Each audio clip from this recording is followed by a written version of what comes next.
காத்திருக்கும் பிச்சைக்காரன் நான் தானையா. ரெண்டு கண்ணும் பார்வையில் பத்தி மேயோ என் பேரையா.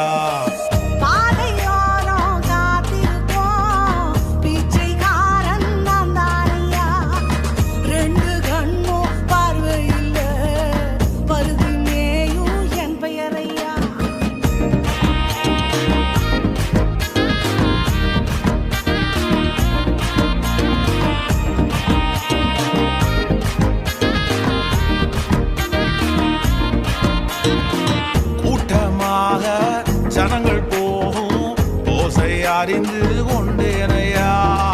கூட்டமாக ஜனங்கள் போகும் ஓசை அறிந்து கொண்டேனையா.